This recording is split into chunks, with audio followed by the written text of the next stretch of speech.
Welcome, dear listeners, to a podcast that's about to transform the way you lead, the way you grow and thrive in your life and career. Get ready to embark on a journey filled with inspiration and self-discovery. This is Afsheen, the host of the Getting Real podcast. And this season, I'm delighted to be joined by none other than my co-host, Vicki Davitashvili. Vicki? Are you ready to embrace the joy of leadership, the power of self-discovery, and the limitless potential of your career, and ultimately your entire life? Join us on this incredible journey of transformation. Yep, stay tuned because the best is yet to come.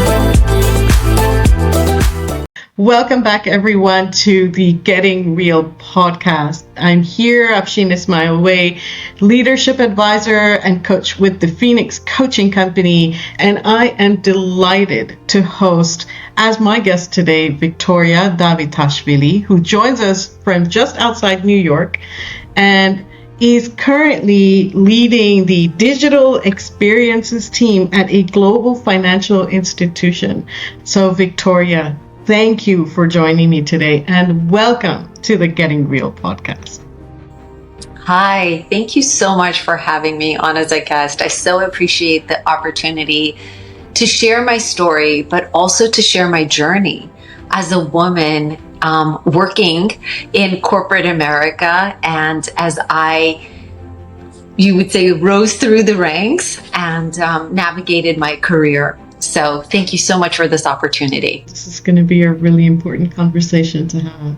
And it's so important to me that, we are using Getting Real as a platform for women in leadership to share their voice, share their wisdom, but also normalize the presence of women in leadership and their leadership influence and expand that leadership influence. So thanks for taking the baton. I know that this can be quite an adventure to be on a podcast. So I really appreciate your courage and your willingness to step into this space. Vicki, I must know, what is it that you feel needs to change in leadership today? There's this book that's called The 15 Commitments of Conscious Leadership. And I want to talk about what does it mean to be a conscious leader versus a subconscious leader, or an unconscious leader, should I say. And there are essentially 4 different ways in which you could be a leader. So let's talk about the first 2, which I think is where the majority of the population tends to gravitate towards. So what is a leader who is not conscious? This leader is called the leader of where life is happening to me. When you're a leader where you are acting as life is happening to you, you tend to be in fear mode. You tend to be in victim mode. So for example, if something goes wrong, you start to look for blame. So if the sales numbers are down, you start to look for the blame at the table of who is to blame for the numbers being down. You're not curious as to what might be happening and why. Rather, you're in fear mode. So you're trying to shift onto somebody else, how, something could get accomplished. When you start to shift into the buy me mode, when you're a conscious leader, you're a leader who's curious. You're a leader who's empathetic. You're a leader who, instead of sitting and blaming, you start to get curious and you start to solve for what you could do collectively together to perhaps drive sales, to drive better outcomes, to drive, better results. And so I really want to make a distinction between being someone who operates in fear and someone who operates from their heart, from their soul, who is authentic and vulnerable and has the courage to just be themselves and bring their entire selves to work. I'm a mom. I am a professional. I'm launching my own business. And so I bring my entire self to work, and that has completely transformed the way that I lead, the way I lean into what we focus on at work, and the outcomes that we're able to deliver as a team. There's so much for me and even our viewers to sort of reflect on in what you've just shared about conscious leadership, where we make the choice between at me and by me. Am I right? Is that what you said? Yes. Yes. That those Yes. two states of being, things are happening at me rather than things are being done or influenced by me.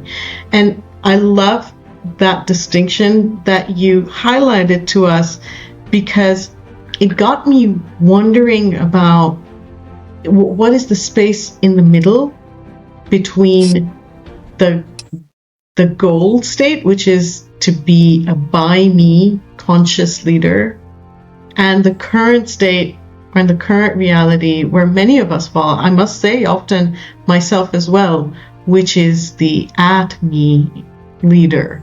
What are the things that stand between those two states? And I thought I'd ask you that question, and then maybe I can also share some thoughts that are bubbling up for me. So what do you think from the current state to the desired future state? Yeah, I love that question. I think that this comes up very often, especially in large global organizations, where you've got the push and pull between different teams. One of the initiatives that was on my team and part of my scope, that means people, budgets, right? That means scope. People were saying, well, why is this initiative within that world? Doesn't it belong on the global team, right? Now, there were multiple ways in which I could have handled the situation. I could have come at it from the lens of fear of, oh my God, my team is downsizing. Oh my God, my scope is downsizing. Or I could have looked at it through the lens of opportunity, through the lens of curiosity, asking questions, trying to understand, what is better for my people, what is better for the company, and what is better for our customers, right? And so that is the difference in which you operate, and that's the gap, right? That is the bridge between the two different ways in which you can operate as a leader.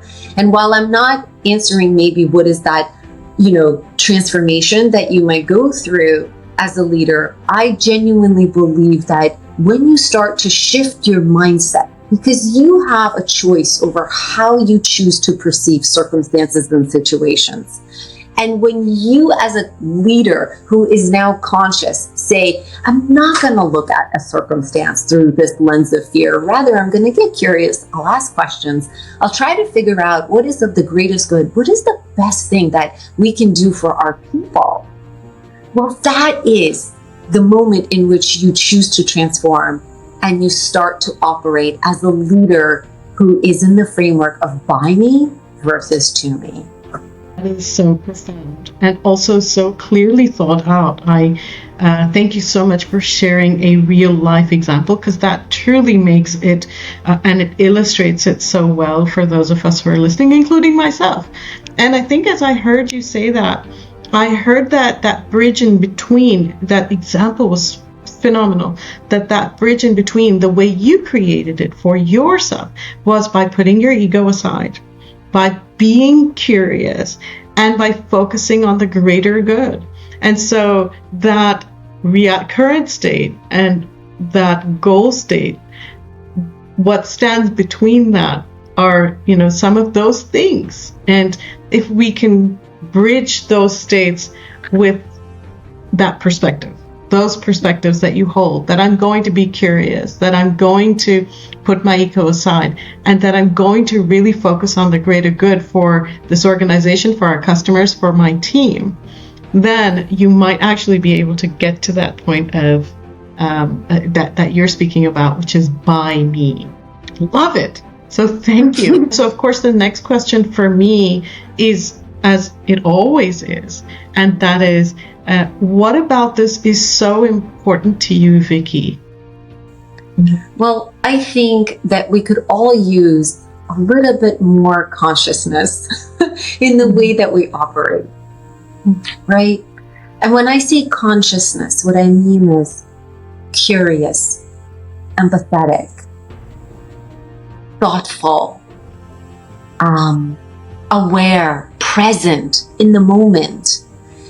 And maybe I'll give you another example. And this is a journey that I've been on. So, as a leader, you have to be equally as good of a listener as you are a speaker.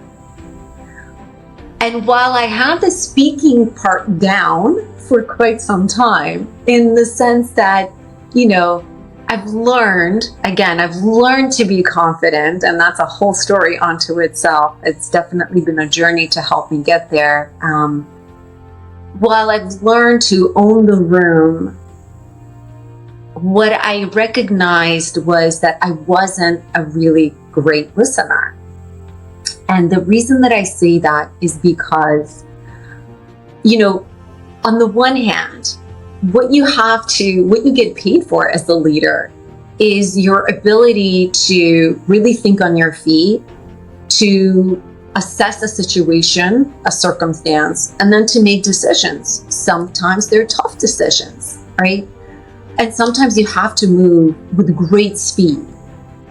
And so one of the ways that I was, my superpower was that I can look at information, I can connect the dots extremely fast, and I can jump to conclusions and make decisions very quickly. I'm quite decisive when I need to be.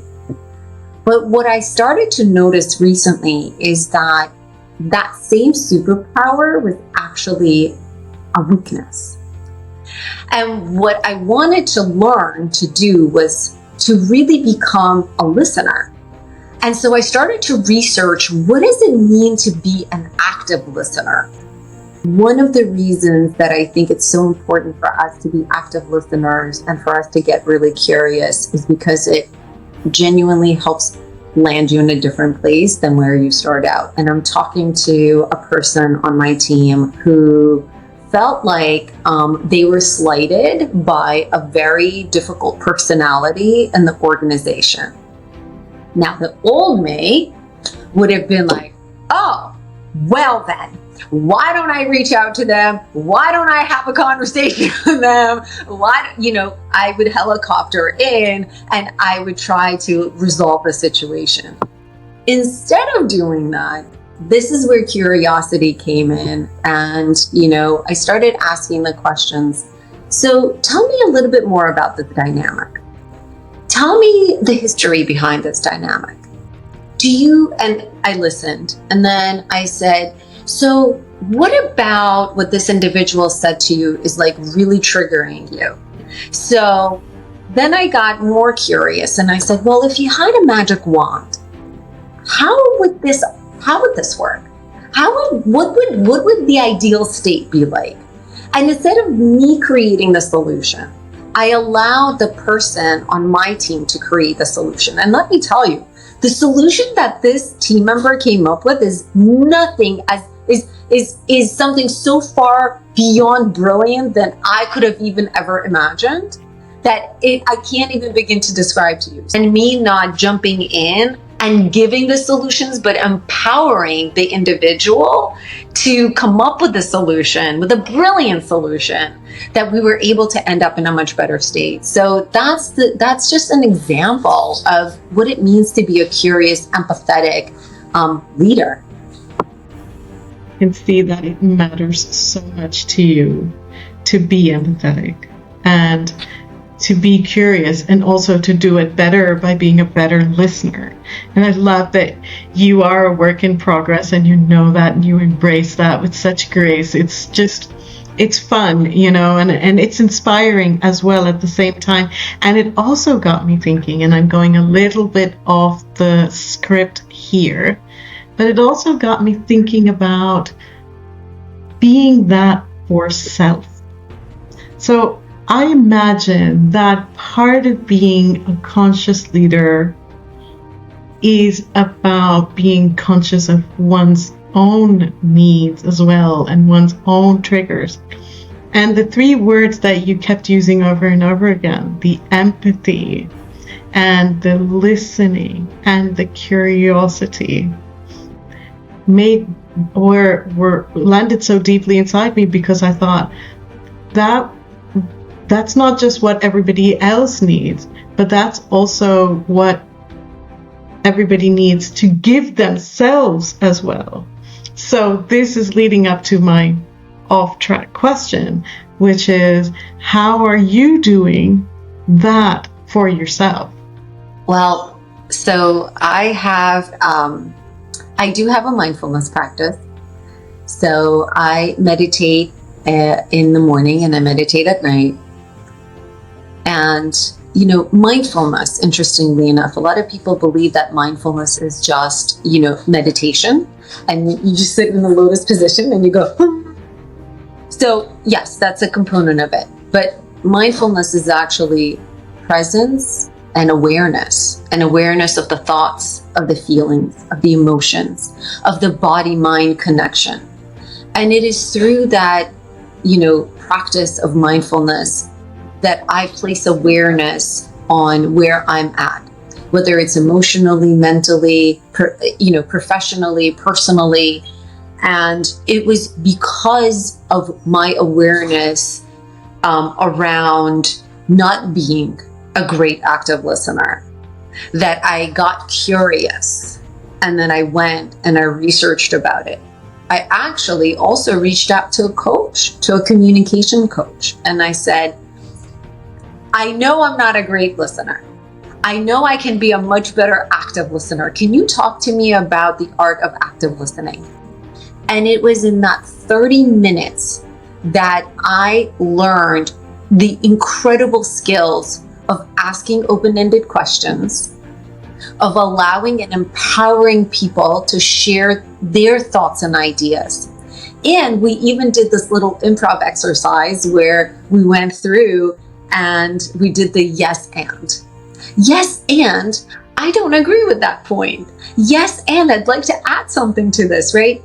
And it was like mind-boggling. So I invested the time, the effort, the money in getting that kind of help. But it was because of my mindfulness. It was because I am present and aware of where I'm at. I would like to say at all times, but at some of the time. And then when it comes to compassion and empathy, I give myself grace. When I am not doing as great as I'd love to do, I give myself grace. And I say, okay, there's always a next time. Or I forgive myself for not being where I wanted to be, or not being the person that I wanted to be. I forgive that and I release that. But again, that goes back to, my spiritual and my mindfulness practice. And that's what I meant by when I said at the very beginning, I think it's so important to bring your whole authentic self to work, because I bring that wholeness and authenticity to work as well now. And that is how I choose to lead my team and how I choose to lead within our organization. Thank you so much. That was such a rich response. And it again is so resonant to me that you have, I think it's a beautiful circle that you're following. Is I look after me, I'm aware of what's happening within me, and as a result of that, I know where also I need to improve, but I also give myself grace, and in doing that I'm able to show up very authentically as myself at work, and there is no separation almost between the work self and the home self, or even no separation between the authentic self and the external self. It seems quite integrated, and I can see, and as we all are, these beautiful works of art that are always developing, I suppose, or always being worked upon. I love just experiencing the experience through your eyes that you've been through in order to make sure that you've integrated all of these things. And that is how, the last thing you said, which was really powerful, and that is how I choose to lead. I love that. Just beautifully said and beautifully captured. And so it brings me to my last question, Vicki, and that is, what is it that you are specifically doing in your sort of patch of green in order to make this amplified within yourself, but also within others? The honest answer is that I feel like I'm doing this at a very micro level. And one day I'd love to do it at a macro level. And what I mean by that is today I lead by example. And, it's interesting. I've been reflecting on why am I where I'm at? So I had this question that popped in one day, like this week, where I asked myself, why am I a leader? Like, why was I placed into a leadership role? And the answer that came to me is, yes, we drive business outcomes. And yes, I know digital, and I know digital marketing and digital product management, and we can deliver incredible experiences all day long. Absolutely. But I genuinely believe that I am a leader because I'm here to help transform lives, and I am the leader for the people who need me at this very moment. Because when I have people who say to me, Vicki, I feel seen for the first time. I want to continue to stay in touch with you because I want you to be my sounding board throughout my career. Vicki, you're helping shine a light on, what I want to do in life. And I feel like I'm doing this now at a micro level. I was in a meeting and, the confident me came through in a meeting, and I just kind of listened to the entire conversation. I summarized it, and, the meeting adjourned. And then this woman, who I think is an absolute shining superstar, comes up to me and she says, Vicki, I gotta tell you, I just love your style because you just know how to synthesize an idea and just tell that story and end the meeting on time. She's like, and I sit there and I'm like, God, I wish I could do it the same way. And I looked at her and I said, you can't do the same thing, and you do the same thing. She said to me, she's like, no, I sit in these meetings and I start with the ums and the ums, and I'm trying to look for words and I get so nervous. And she's like, that imposter syndrome, she's like, it's constantly coming up in me. It's constantly there. And I'm constantly asking myself, oh my God, do I really belong here? And she's like, and when I get into that state, I get so nervous and I get so tongue-tied that I just start repeating myself over and over again. And I looked at her and I said, okay, I get that. And I have had the imposter syndrome too. And I have felt not enough. I still feel not enough so many times. And so she and I talked, and then at the end of the conversation, she goes, oh my God, thank you for the pep talk. I so appreciate it, right? And we're just standing and chit-chatting and having the coffee. And she said, today, you changed my day. Today, you changed my life. And I was like, I started welling up. I was like, oh my God, now I'm like, gosh, people, this is leaders don't cry. Leaders don't have tears in their eyes all the time, right? But and when I am able to do that, that means everything to me. It means everything to me. And so why am I doing this? I'm doing this because I genuinely believe that there is a place for us to be strong as women, for us to be strong, for us to be confident, for us to know that we belong at the table, for us to know that we are enough, for us to know that we're smart and we're just as smart as anybody else in the room. I also know that it's important for us to allow our humanity to come through. And if the humanity comes through, it doesn't make you weak. In fact, it makes you strong and more effective as a leader. And I want that message to propagate to everybody. And I think it is so important. And if I could just shout it from the rooftops, I would. Today, I'm doing it, like I said, at the micro level, but I really want to do this at the macro level one day. And I really want to inspire people to be all that they can be, because greatness lives within each and every one of us. When I was growing up as a leader, my mom, and I come from an immigrant family, she used to say to me, Oh, no, no, no. You cannot go for that VP level role because then you will not be a good mother. And I want to kill that myth and I want to kill that lie, because you can be both.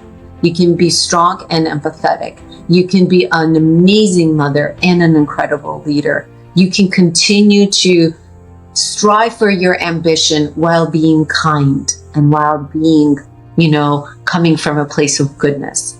And so that is why this is so important to me. And I just hope that we all continue to step into our power and to recognize just how much we have to give to this world, both on a personal and a professional level.